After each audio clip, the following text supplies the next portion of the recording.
appeal to Nigerians, even if it means kneeling down, asking them to be a little patient. If it means kneeling down to them, we will kneel. The parliament is calling on Nigerians. Please, bear with the government a little longer. Mr. Speaker, I'm a comrade. Anytime we are calling for protest, we must consider the atmosphere that we can lead protest and a peaceful protest. But the present atmosphere, with the frustration, food is becoming increasingly very, very expensive and unaffordable. This call for all these issues relating to coming up to protest, of course, is a constitutional matter. You have right to protest, our young men, but the nation first. We should be patriotic, we should be nationalists. To prioritize the line of peace and open channels of meaningful engagements with the government. Mr. Speaker, the House is further aware that the challenges we face as a nation is not so unique to Nigeria.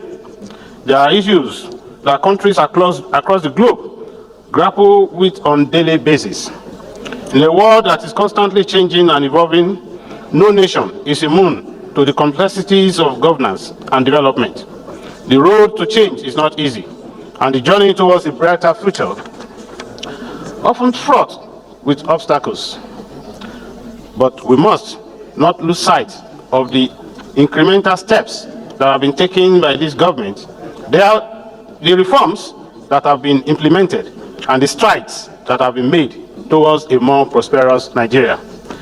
Mr. Speaker, distinguished honorable colleagues, the House herefrom urges you, our fellow Nigerians, to consider the broader perspective, to act with wisdom and foresight, and to support efforts towards a more stable, secure, and prosperous Nigeria. Let us reason together. Let us listen to one another. And let us work hand in hand towards a brighter tomorrow. Be it resolved by this House of Representatives that this motion be communicated to all relevant stakeholders and the general public to promote a peaceful and constructive approach to addressing our national issues. Mr. Speaker, I so hereby submitted and moved. Thank you very much, sir. Thank you, Your Excellency, the Speaker of the 10th Assembly. Dear honorable colleagues, my name is Benjamin Okezie Kalu. I represent the good people of Nigeria, starting from Bende Federal Constituency. Mr. Speaker, I'm from Abia State. I rise to support this motion, all-important motion, timely motion, reasonable motion, nation-building motion. Motion that is laid on this floor with an appeal. It's only a man who is patriotic, who believes in nation building, will present such motion. So I thank you, Honorable Isiaka, for being sensitive as a leader in Nigeria. I know many of us here are sensitive.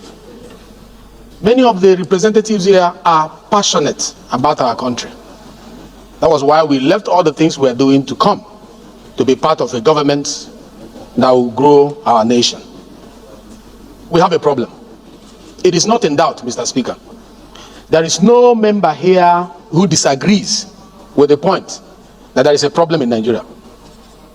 But also there is no representative here who doesn't believe that problems that we refer to did not just arise overnight. It's a compilation of years of difficulties that piled up. There's an agreement in our mind also that 1 year is not enough to resolve hydra-headed problems. And as a solution hub, what we are here to do is to find the best plug to fit into the hole that will soothe the pain of Nigerians. Nigeria is bleeding, we agree, we are also Nigerians. So I want to join the prayers of this motion to speak to the people of Nigeria. Your crying is right. Your complaint of hardship is right. But is the solution found in carrying placard and lining the streets? Is the solution found in copying a country lesser than us? The references that are made today to Kenya and all the rest of them, they are smaller country to Nigeria. We are giant of Africa. We must prefer a solution that is better and sustainable and lasting. That solution is not found in our children being killed on the street while protesting. It's not found in our raising placard. It's found in supporting the policies of government and understanding that these policies need time to begin to materialize. Rome was not built in a day. In 360 days, the president of this country have not rested, have not gone on jamboree, has not gone to pursue shadows. He has been deliberately, intentionally laying foundation for a nation that needs that stability. And we have been supporting, and I thank the parliament for all the support. We have been giving support to all the policies of government with one single agenda in mind: the people, and the people. How to make our people better. And I want to say that we should support this motion, not only in this house, but in our various constituencies. Mr. Speaker, Yanzauza, the lover of peace, it's about time we take the message to our various constituencies and begin to appeal to them to be a little patient. Mr. President did not mince words when he said there will be difficult times, but it will not last forever. It is delayed gratification for greater gain. Let us wait a little longer. Let us not go to the streets. Hope is coming. We, your parliamentarians, are making sacrifice. Mr. Speaker, I want to appeal. Even if it means cutting our salary to help the provision of food for our people who are hungry, I want to appeal that the House look into that. I know our salary is not much, but even if it means we did that in COVID. During COVID, we cut our salaries.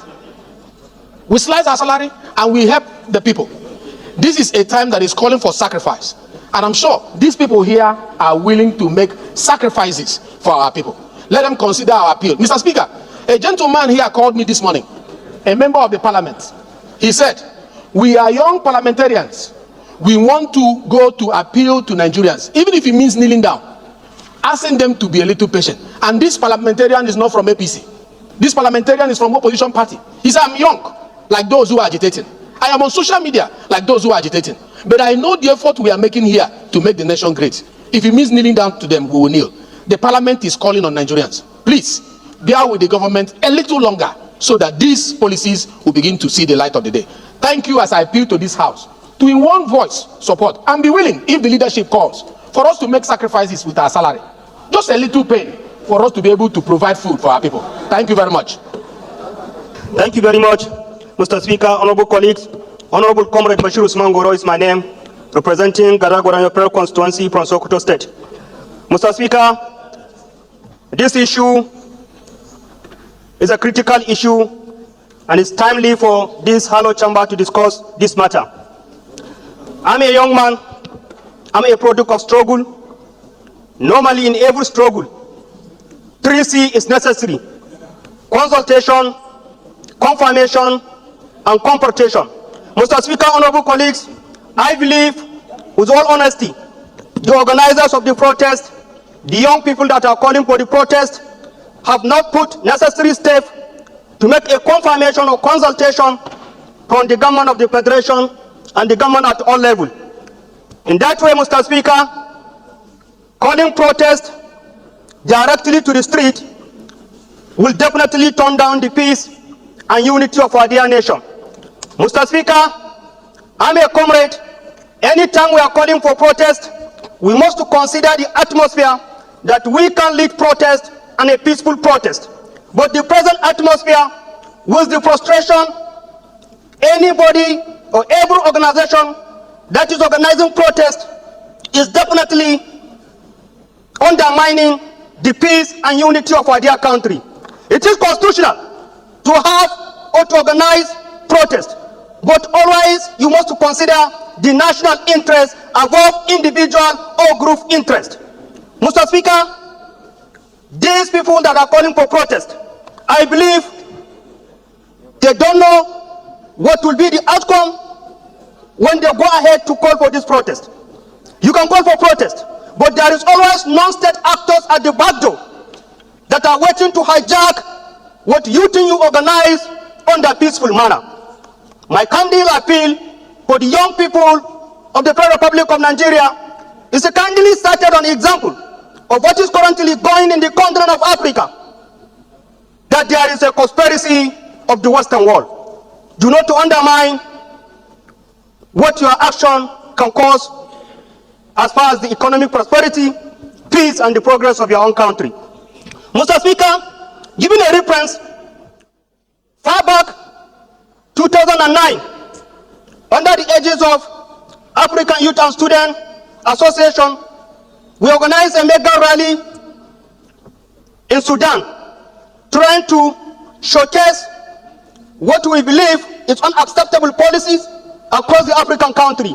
But at the end of the day, the protest turned out to be unpeaceful, and the Sudanese that hosted the protest bear the consequences. And now the same issues is being championed in Kenya. The same issues has been championed in many African countries. Nigerian, always, the case is different. When we started something, we don't know where it is going to be end. So I call for my fellow young people that, yes, I'm a member of opposition extraction, but at this very critical time, it is a matter of dialogue. It is a matter of talks. This talk, consult before you take a step of confrontation. My fellow young people, understand the situation and allow the policies to strive and see where the necessary way forward. Mr. Speaker, on this note, I want to once more call on my fellow young people to please exercise one more patience to see where the policies direction of this present administration is heading to before making any further confrontation. Please consult, make confirmation before taking any further confrontation step. Thank you very much. Thank you for yielding the floor to me again. Honorable colleagues, I remain Benjamin Okezekalo, represent the people of Nigeria, starting from the federal constituency. With your permission, the chair and honorable colleagues, I would like to amend the prayers, if the House will permit, that the members look into our salaries of, our salary is 500,000 naira. That we look at a percentage of that salary. For point of correction, is 600. Oh, 600, sorry. But my own doesn't get up to 600 when I receive visa. Maybe some deductions. But based on what you have said, Your Excellency, I'm moving that we amend that prayer to include that members sacrifice maybe 50% of our salary for a period of 3 months or 6 months to help Nigerians and to show that we are in support. I so move, Mr. Speaker. You have to be specific. You can't say 3 or 6. Be specific. Mr. Speaker, at least 6 months, Mr. Speaker. Okay. Any seconder to this amendment? Honorable Maki. Thank you, Mr. Speaker. My honorable colleagues, I'm Abubakar Maki Eleman. I'm from Jigawa State. I represent Maramuru Kaugama Federal Constituency. Mr. Speaker, I rise to second the motion as amended by the Deputy Speaker. I so second. Thank you, Mr. Speaker. Those in support of Mr. this Speaker, amendment, you say aye. Those against, you say nay. Nay! The ayes have it. We are facing serious challenges, and we are not alone. As I highlighted earlier, this is global. The world is passing through a very difficult transition owing to issues, economic issues relating to war and displacement of. In Nigeria, particularly the Northwest, have been the food corridor of the nation, and the Northwest is being embedded into serious crisis of banditry and insecurity, and therefore farmers could not go to their farm to farm. This created a difficult situation where food is becoming increasingly very, very expensive and unaffordable. This call for all these issues relating to coming up to protest, of course, is a constitutional matter. You have right to protest, our young men. But the nation first. We should be patriotic, we should be nationalists. We should consider our beloved nation. So my appeal to our teeming young men out there of purpose and conscience, please and please consider your country first, Nigeria. Our leader Aswaju, as you see him with his demeanor and disposition, is all about coming out with programs and activities that will raise the standard of Nigerians, particularly the youth. Students have been taken care under the issue of the student loans, and I'm sure it's going to be implemented in due course. Even on food issues, Mr. Speaker, just last week when we had the caucus meeting, we had a good news that the federal government is intervening to bring in food so that at least the price of this food, that is a very important factor in the whole discourse, will go down and people will be able to have what to eat. But I will suggest, Mr. Speaker, that you and the leadership of the National Assembly should engage the leadership of these groups, if they are not, because we cannot deal with those that will camouflage under a hitherto legal process and create mayhem in the country.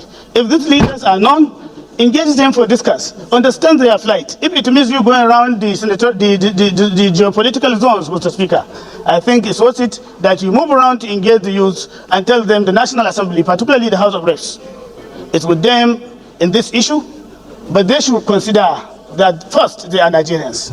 And by the time they initiate something that will put the nationhood into jeopardy, they will be in for it. Everybody will be in for it. Because the issue of violence, we have seen how it started in the NSAS era. You see how people attempted to hijack the whole process. It was only God intervention that quelled that very unfortunate situation. So, Mr. Speaker, honorable colleagues, I lend my voice to call on our teaming youths to be patient. Be patient, be patient, and be patient. The present administration under Asuwaju is committed to bringing Nigeria out of its doldrum. And inshallah, very soon, it's a matter of time, this will come to pass. But by the time now you go into trouble and we had issues, the country will go into serious challenge. You can see it, Sudan, where they are today. Somalia is still trying to battle. Other West African countries that are already into this doldrum are still struggling to get themselves out. So it's not the best time to protest now. Please and please be patient and stop. Thank you very much, Mr. Speaker. Thank you very much, my honorable colleagues, for the attention and the opportunity. Thank you, Honorable. Honorable Fatima Talba. Thank you, Right Honorable Speaker. I just want to add my voice to this very important issue. Mr. Speaker, a hungry man is an angry man. We know this. Protests normally are ways of informing the government of what people feel, particularly negative things that are happening now. We all know that. I don't know of other states, but in my states, there are houses that for good 4 or 5 days, they cook nothing, and they sleep on nothing, and they feed on nothing. People now go out to beg. Even those that are not supposed to beg now go out to beg. People use their children to go to beg, both females and males. Insecurity is increasing by day, because if there is any hunger, definitely there will be violence. That's the truth of the matter. We cannot now sleep with our eyes closed. We are always sleeping with our eyes open, because children or people will jump from one house to another, collecting funds, and taking anything they get for them to go and sell, for them to feed. Mr. Speaker, we know that Mr. President has a very good program for Nigerians. We all know that. I want to appeal to those that are instigating this protest, because I believe there are people behind this protest. It's not that people are just doing it by themselves. And I think DSS must work hard to find if they can at least be able to scout and get those people that are instigating, or the leaders of these protests, so that they can dialogue. We can dialogue with them. Let's talk to them. There is no any meaningful achievement in any world without peaceful coexistence. And Mr. Speaker, we know that the hunger is so very much that we just have to do something about it. We cannot tell them not to come and protest when we don't tell them what we intend to do. We have to have a program. We have to tell them that really Nigeria or country is going to do something about this. Today I saw Mr. President has sent in to states 2020 trucks of rice today. Let's hope that the rice will reach the people, because normally things that go to state don't reach the common man. That's the truth of the matter.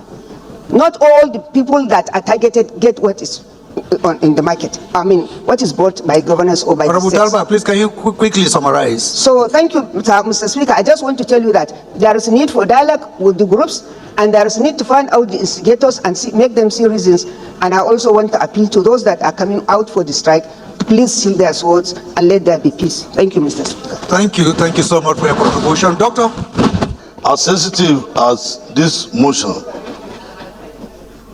we have discussed extensively, appeal to the organizers of this protest, but we have not actually addressed the issue of the need for the government to do more to ameliorate the sufferings of the people. An angry man is an angry man. Why are you guys scared? The beginning, the protest in Nigeria is the beginning of fear. Is the beginning of wisdom. The fear of protest in Nigeria is the beginning of wisdom. So why are you guys scared?